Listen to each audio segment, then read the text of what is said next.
حضرت امام جلال الدین سیوطی رحمۃ اللہ تعالی علیہ شرح الصدور بأحوال الموتى والقبور میں لکھتے ہیں کہ شہر بغداد میں ایک کفن چرانے والا آدمی رہتا تھا۔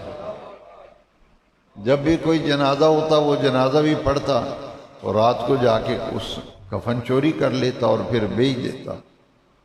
اور ایک خاتون رہتی تھیں جو بڑی نیک اور صالح خاتون تھیں، ان کا جب وصال ہوا تو کفن چور حسب معمول ان کے جنازے میں گیا، جنازہ بھی پڑھا اور رات کو ان کی قبر کھولی اور کفن چرانے لگا۔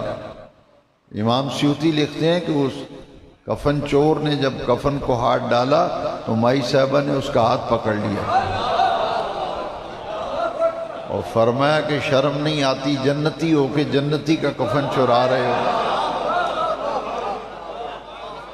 تو اس نے کہا کہ میں تو جنتی نہیں ہوں، میں تو کفن چور ہوں، آپ یقیناً جنتی ہیں۔ اس پہ سکتہ طاری ہو گیا اور نیم بے ہوشی کی کیفیت طاری ہوگی۔ جب ہوش آیا تو اس نے کہا کہ میں تو کفن چور ہوں، تو آپ یقیناً اللہ کی مقرب ہیں، تو مجھے آپ جنتی کیسے کہہ رہی؟ میں تو جنتی نہیں ہوں، کفن چرانا میری عادت ہے۔ آپ نے فرمایا تم نے میرا جنازہ نہیں پڑھا تھا؟ اس نے کہا ہاں میں نے جنازہ پڑھا تھا۔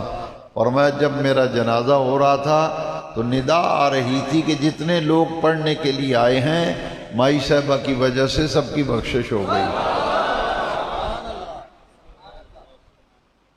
یہ اللہ تبارک و تعالیٰ کے مقبول بندے ہوتے ہیں۔